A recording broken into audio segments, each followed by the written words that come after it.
Jharkhand will mesmerize you with majestic nature, rich heritage and colorful culture. Johar. Johar. It fits perfectly. Thank you. Full workout हो गया. Ready?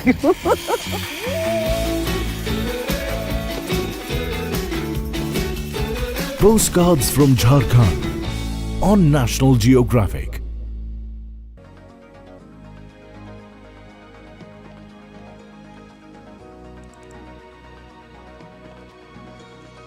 Live from New Delhi, you're watching DD India Live, India's voice to the world. I'm Tanvi Taneja, coming up in the next 30 minutes.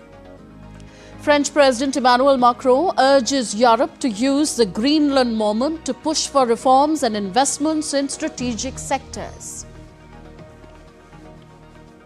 European Union's Court of Justice sends WhatsApp's fight against EU privacy watchdog back to lower tribunal. UK Prime Minister Keir Starmer refuses to quit even as pressure builds over Jeffrey Epstein scandal. Cabinet ministers meeting underway at 10 Downing Street. And ahead of elections in Bangladesh, a Hindu businessman hacked to death in Mymensingh, raising fears of continued targeted minority violence.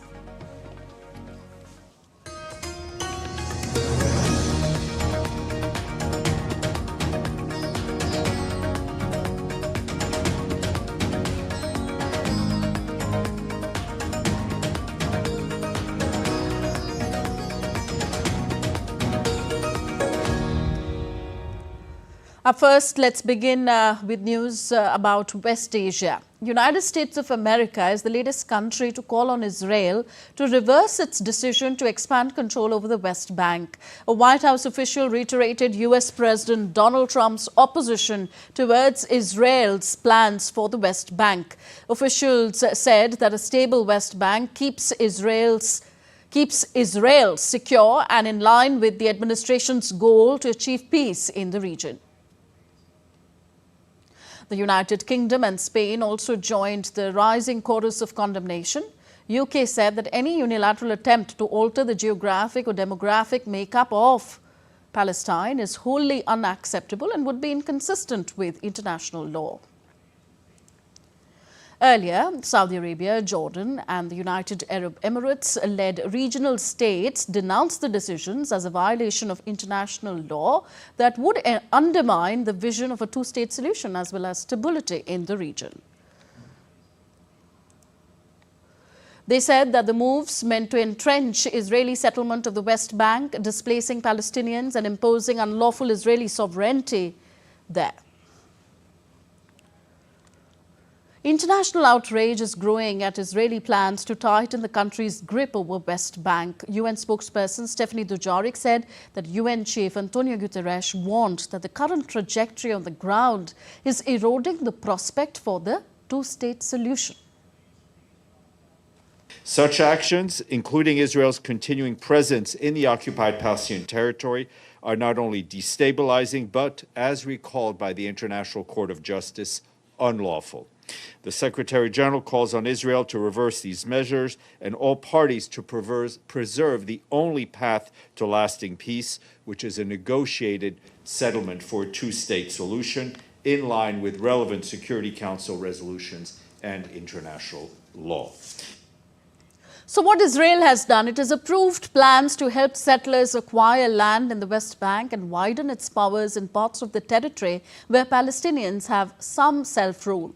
It was announced by Israel's Finance Minister B. Smotrich and Defense Minister Israel Katz after being approved by the Security Cabinet. It was unclear when the new rules would take effect, but they do not require further approval.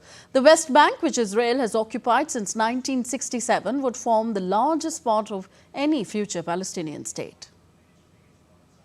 Jordanian law, which has been on the books since before 1967, but has been strengthened since 1967, prohibits the sale of any land to Jews,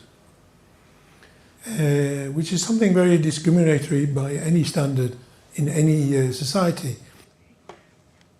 UK Prime Minister Keir Starmer chaired a cabinet meeting on Tuesday after surviving renewed calls for his resignation from members of his own party. Starmer refused to heed calls to quit, pledging to fight on after his appointment of Peter Mandelson as US ambassador plunged his government into crisis.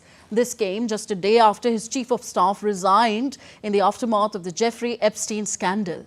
Earlier, Anas Sarwar has called for Starmer to step down as Prime Minister amid the ongoing row over the appointment of Mandelson. Despite Sarwar's intervention, Starmer later received messages of support from his top ministers, and a positive reception at a meeting of Labour Party lawmakers suggested that there would be no imminent move to oust him. Advisor to Iran's Supreme Leader Ali Larijani visited Oman on Tuesday following indirect US-Iranian talks in Muscat on Friday in an effort to revive diplomacy after US President Donald Trump positioned a naval flotilla in the region, raising fears of new military action. Iran's Foreign Minister Abbas Araghchi said on Friday that nuclear talks with the US, in which each delegation spoke separately with leaders from Oman, began positively and were set to continue. Iran has vowed a harsh response to any strike and has cautioned neighboring countries which host US bases that they could be in the firing line if they were involved in an attack. Meanwhile, Russia has said that it will actively support India's chairmanship of BRICS, describing New Delhi's agenda as modern and highly relevant, with a strong focus on counter-terrorism and energy security. Russian Foreign Minister Sergei Lavrov said that India, which assumed the chair on January 1st this year, is prioritizing issues that address current global challenges while preparing for the future.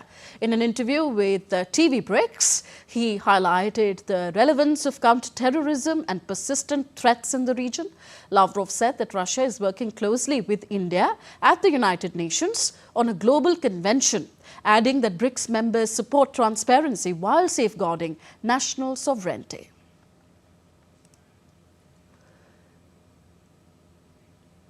Meta Platforms unit WhatsApp's legal battle against the European Union's privacy watchdog has been sent back to a lower tribunal following a ruling by the Court of Justice of the European Union on Tuesday. The dispute stems from a 5-year-old tussle over a $268 million fine linked to WhatsApp's data practices. The case began after the European Data Protection Board directed Ireland's Data Protection Commission to increase a penalty imposed on WhatsApp in 2021. Although Meta appealed, a lower tribunal had earlier dismissed the challenge, citing lack of legal standing. The Court of Justice of the European Union has now overturned that view, asking the tribunal to examine the case on its merits. WhatsApp welcomed the ruling, while Ireland's regulator continues to face multiple legal challenges, delaying the fine collections. Europe's drive to tackle corruption appears to be losing momentum. That's according to the 2025 Corruption Perceptions Index, released today by the Transparency International. For more on this, we are joined by DW correspondent Chiponda Chimbelu in Berlin. Chiponda, thank you for being with us. What are we seeing? Europe's anti-corruption efforts being stalled? Thanks for having me. Well, according to Transparency International, the big one was the European Union's anti-corruption directive, which was reached last December.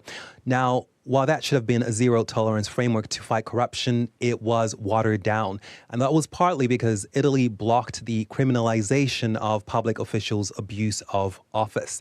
Now, Europe has worsened in the Corruption Perception Index over the last 10 years. More countries have slipped than improved. And that includes the bloc's two biggest nations, Germany and France. Now, in France, there are growing risks of collusion between officials and public and private interest. That is what Transparency International says. And that is despite the landmark conviction of former French President Nicolas Sarkozy last year. Now, he was convicted for receiving illicit funds also from the late Libyan leader Muammar Gaddafi and using them for his campaign for the presidency. And in Europe, it is the United Kingdom, which left the European Union in 2020, which had the largest drop. And that was because of ongoing failures to enforce ethical standards for ministers, lawmakers, and other government officials. So, Chiponda, what's actually driving this worrying trend, according to you? Europe is confronting overlapping challenges. So it could be that European governments have taken their eyes off the ball when it comes to fighting corruption. Now, Transparency International says there have been efforts to loosen anti-corruption rules, checks and balances. And on top of that, there have also been state attacks on civil society, independent media, and whistleblowers. And that is what is increasing corruption in Europe because, of course, these conditions have made it harder to detect and expose corruption. And there, Transparency International points to Hungary and Slovakia as examples. And meanwhile, here in Western Europe, it is countries like France and the United Kingdom where there have been more corruption scandals in politics, which show that there may be more collusion between government officials and private interests. Now, that is why the perception of corruption in Europe has increased. And Transparency International's latest report also shows that the situation has worsened in 13 countries, and only 7 European countries have made improvements. Okay. And what should we expect from European governments going forward?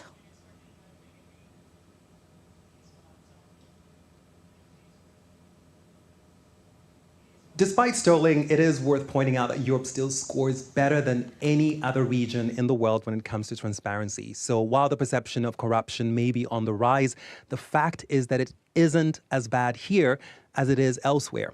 But the worrying trend may be that even Europe, which has been a positive example for fighting against corruption, standards may be slipping. And as Transparency International says, corruption risks have increased because independent checks and balances have been weakened. And there are also gaps in legislation. Now, that trend in Europe goes to show that even countries with robust systems may be vulnerable. And given all the challenges that Europe is dealing with right now, the war in Ukraine, a rift in relations with the United States, a sluggish economy, an aging population, to name but a few, it is hard to imagine that fighting corruption will be top of the agenda for politicians. We leave it here. Thank you very much. Chiponda Chimbelu joining us from DW Berlin. Back to Asia. In Bangladesh, a Hindu businessman was hacked to death inside his own shop in Mymensing's Trishul Upazila late Monday night, with several lakh taka reportedly looted in an incident that has intensified concerns over law and order and the safety of minorities ahead of Bangladesh's national elections on Thursday. The victim, identified as Sushin Chandra Sarkar, aged 62, a rice trader, was killed around 11 p.m. local time at his business establishment at the Bhogar Bazar intersection. According to police and family members, unidentified assailants attacked Sarkar with sharp weapons, hacking him on the head before leaving him bleeding inside the shop. The attackers reportedly pulled down the shop's shutter and fled the scene after looting cash. Family members later found him in a pool of blood and rushed him to Mymensing Medical College Hospital, where doctors declared him dead. The killing comes at a sensitive time as Bangladesh heads towards parliamentary elections amid mounting reports of violence and intimidation. Right groups and observers have raised repeated concerns about the safety of vulnerable communities, particularly religious minorities, under the UNIS-led interim administration, warning that such incidents risk deepening fear and insecurity in the run-up to the polls. The India-US trade deal goes beyond diplomacy, marking a landmark moment for India's medical and pharmaceutical sector. It is set to elevate India's global standing, unlock new opportunities, and strengthen its leadership in generics, vaccines, medical research, and health technology. Experts say Prime Minister Modi's decisive and forward-looking leadership was the key to making this historic agreement a reality. IPA welcomes US-India interim trade agreement. Strengthening India-US medicine partnership is important as this will lead to supply chain resilience, which is important for medicine security, health security, and national security. At the moment, medicines are excluded from tariffs. This will be covered as part of 232 investigation in line with all the FTAs.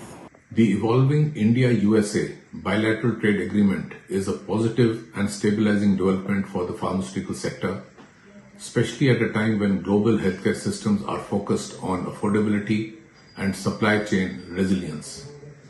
For Indian pharma, the interim framework provides crucial policy certainty as pharmaceuticals, particularly generic medicines, remain protected from adverse tariff measures, ensuring continuity of exports to the US, our largest overseas market. I would like to thank our Honorable Prime Minister Shri Narendra Modi ji and our Honorable Commerce and Industry Minister Shri Piyush Goyal ji for this landmark US-India trade agreement. It is great that, even in the new agreement, pharmaceutical sector has been kept out of tariffs. So we expect to see continued growth and momentum in the growth of Indian pharmaceutical companies. This change is expected to accelerate the business activity, enabling MSME manufacturers, farmers, tribal collecting these products to benefit from the improved market condition and renewed growth opportunities. You're watching DD India Live, still to come on the show. Home Minister Amit Shah inaugurates a new cybercrime branch of the Central Bureau of Investigation (CBI) in New Delhi. And BCCI welcomes Pakistan government's U-turn on the India versus Pakistan match for the T20 World Cup scheduled for Sunday in Colombo.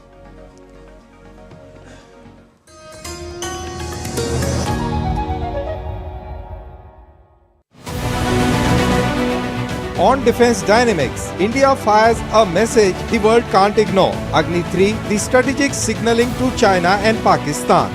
Why AMCA, India's 6th generation fighter, must be built by private players. Winning the low sky inside the Indian Army's radar reset. As middle powers rise, the arms market becomes a battlefield. And in my take, Pakistan's collapse and shock ahead. For all this and much more, tune in this Wednesday at 8 PM IST only on DD India.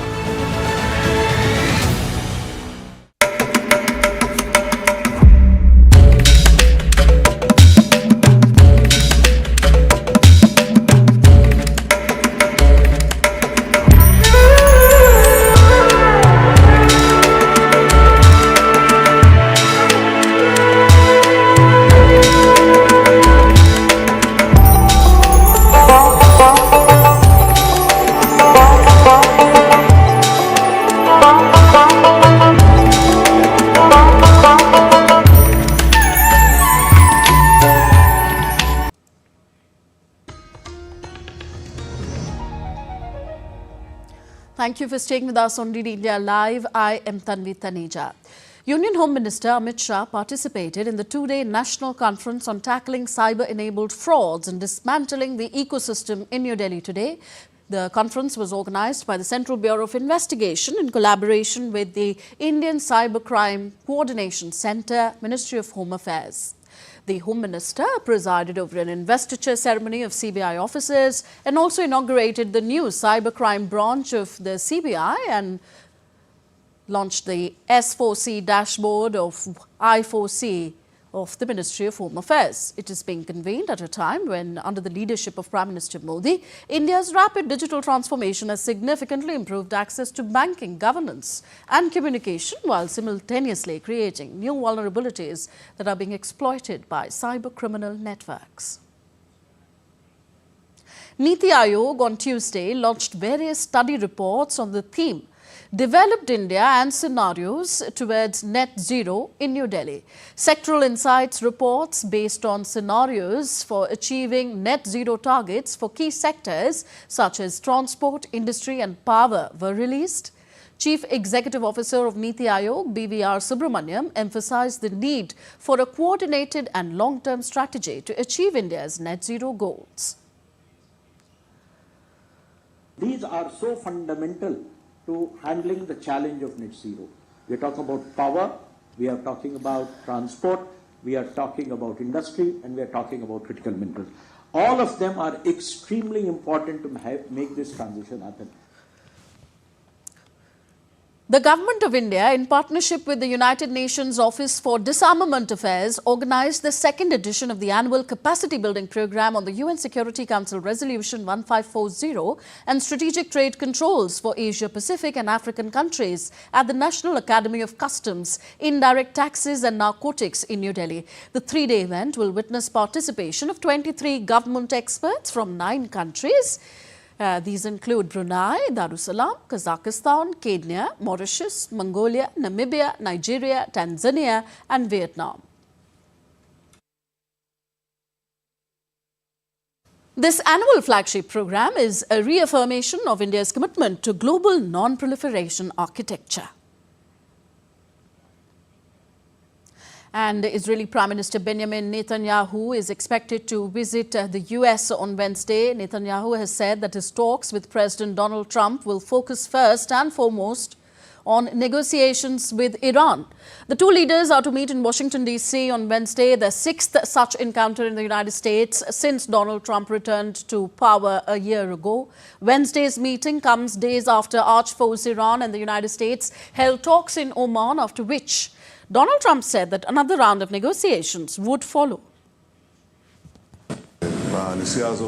On this trip, we will discuss a range of issues, Gaza, the region, but of course, first and foremost, the negotiation with Iran. I will present to the President our views regarding the principle for the negotiation, the important principles which in my view are important not only for Israel but for everyone in the world who seeks peace and security in the Middle East.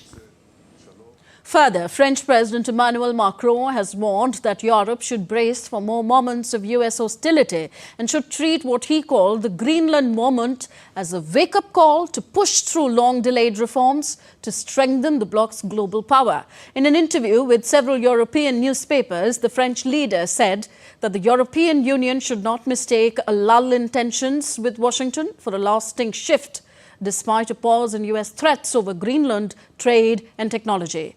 Macron urged the European Union leaders to use a summit in a Belgian castle this week to inject fresh energy into economic reforms to bolster the bloc's competitiveness and strengthen its ability to stand up to China and the United States on the world stage. He also called on Europe to boost investment in strategic sectors or risk being swept aside in the face of competition from the United States and China. Now, a landmark trial in the United States is putting the spotlight on the role of social media in children's mental health. In California, Meta and Google-owned YouTube are facing serious allegations that their platforms were deliberately designed to addict young users. The outcome of the case could have far-reaching consequences for the big tech and for families, raising concerns about the impact of social media on their children. DD India's Harshita Oberoi reports. A landmark trial in California began on Monday, examining whether Instagram and YouTube harmed children's mental health through intentionally addictive designs. A lawyer for a 20-year-old woman identified as Kaylee GM told jurors that she became hooked on social media at a young age due to deliberate product design choices. Kaylee is suing Meta, the parent company of Facebook and Instagram, and Google, which owns YouTube. Kaylee's lawyer, Mark Lanier, accused Meta and YouTube of deliberately creating what he described as addiction machines aimed at children. Lanier told jurors that these platforms were not accidental products of innovation, but systems carefully engineered to keep young users engaged for as long as possible. Both Meta and YouTube have denied the allegations. Meta countered and said that evidence suggested Kaylee's struggles stemmed from family problems and real-world bullying affecting her self-esteem. Meta chief Mark Zuckerberg is expected to be on the stand next week. The case is being treated as a bellwether proceeding because its outcome could set the tone for a tidal wave of similar litigation across the United States. Lawyers for YouTube are to present the opening remarks to the jury on Tuesday. Snapchat and TikTok were named as defendants in the suit, but struck settlement deals before the start of the trial. Harshita Oberoi for DD India. And on to some sports news now. Pakistan will face India in the T20 World Cup after previously announcing that they would boycott the match on 15th February in Colombo. BCCI's Vice President Rajiv Shukla reacted to Pakistan's decision to reverse the boycott of their T20 match against India, saying that cricket in the end has been given priority. Shukla also lauded the International Cricket Council ICC's efforts in reaching an amicable solution. It's a good solution, amicable solution which has been found to give priority to cricket, importance to the game. This is what has been done. So all kudos to ICC for taking this initiative, resolving the whole issue and bringing the cricket back on the forefront. So this is a big achievement as far as ICC is concerned. Further, the Board of Control for Cricket in India announced central contract for the 2025-26 season, covering the period from October 1st, 2025 to September 30th, 2026. The headline change in the men's contract sees senior stars Virat Kohli and Rohit Sharma drop down to Grade B following their retirement from Test cricket last year, with both the stalwarts now featuring in only the 50-over format. India's new Test and ODI captain Shubman Gill has earned a maiden promotion to the top grade of Grade A, joining Jasprit Bumrah and Ravindra Jadeja, even as the BCCI has removed the Grade A plus category in the contracts. The only new entrant in the men's list is Sai Sudarshan, who receives a central contract for the first time. Meanwhile, Sarfaraz Khan, Mohammad Shami, Ishan Kishan, Rajat Patidar and Mukesh Kumar miss out on contracts this season.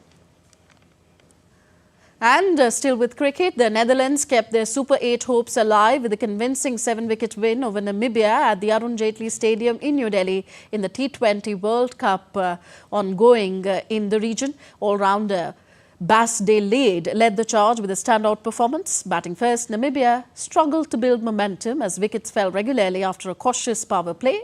Jan Nicol Lofty-Eaton's 42 of 38 balls provided some resistance, helping them post 156. But skipper Gerard Erasmus admitted middle-over setbacks hurt their plans. In response, the Dutch lost Max O'Dowd early but recovered smoothly. Leede anchored the chase with an unbeaten 72 of 48 balls, supported by a brisk 32 from Colin Ackerman, sealing a comfortable win after their recent loss to Pakistan. The victory also made the Netherlands the most successful associate nation in T20 World Cup history, moving them ahead of Scotland, with Afghanistan and Namibia tied next. India and the United Kingdom on Tuesday signed an agreement on social security in New Delhi. The pact was inked by Foreign Secretary Vikram Misri and British High Commissioner Lindy Cameron. By eliminating double social security contributions for employees on temporary overseas assignments, the agreement aims to boost talent mobility and enhance economic competitiveness between the two countries. So with that social security agreement signed between India and the UK, we wind up this edition of DD India Live. Do let us know your thoughts on the stories of the day. You could also download our DD India mobile app from the QR code on your screens right now. So we'll be back with more news as it breaks here on DD India. I'm Tanvi Taneja from all of us here in New Delhi. Thank you for watching. Namaskar.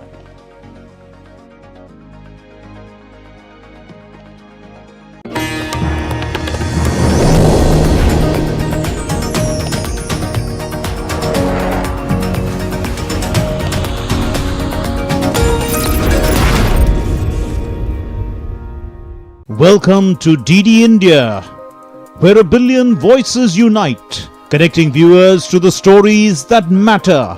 India is not just another news channel. It's the international channel that puts the spotlight on the global south, bringing you stories from the heart of emerging economies.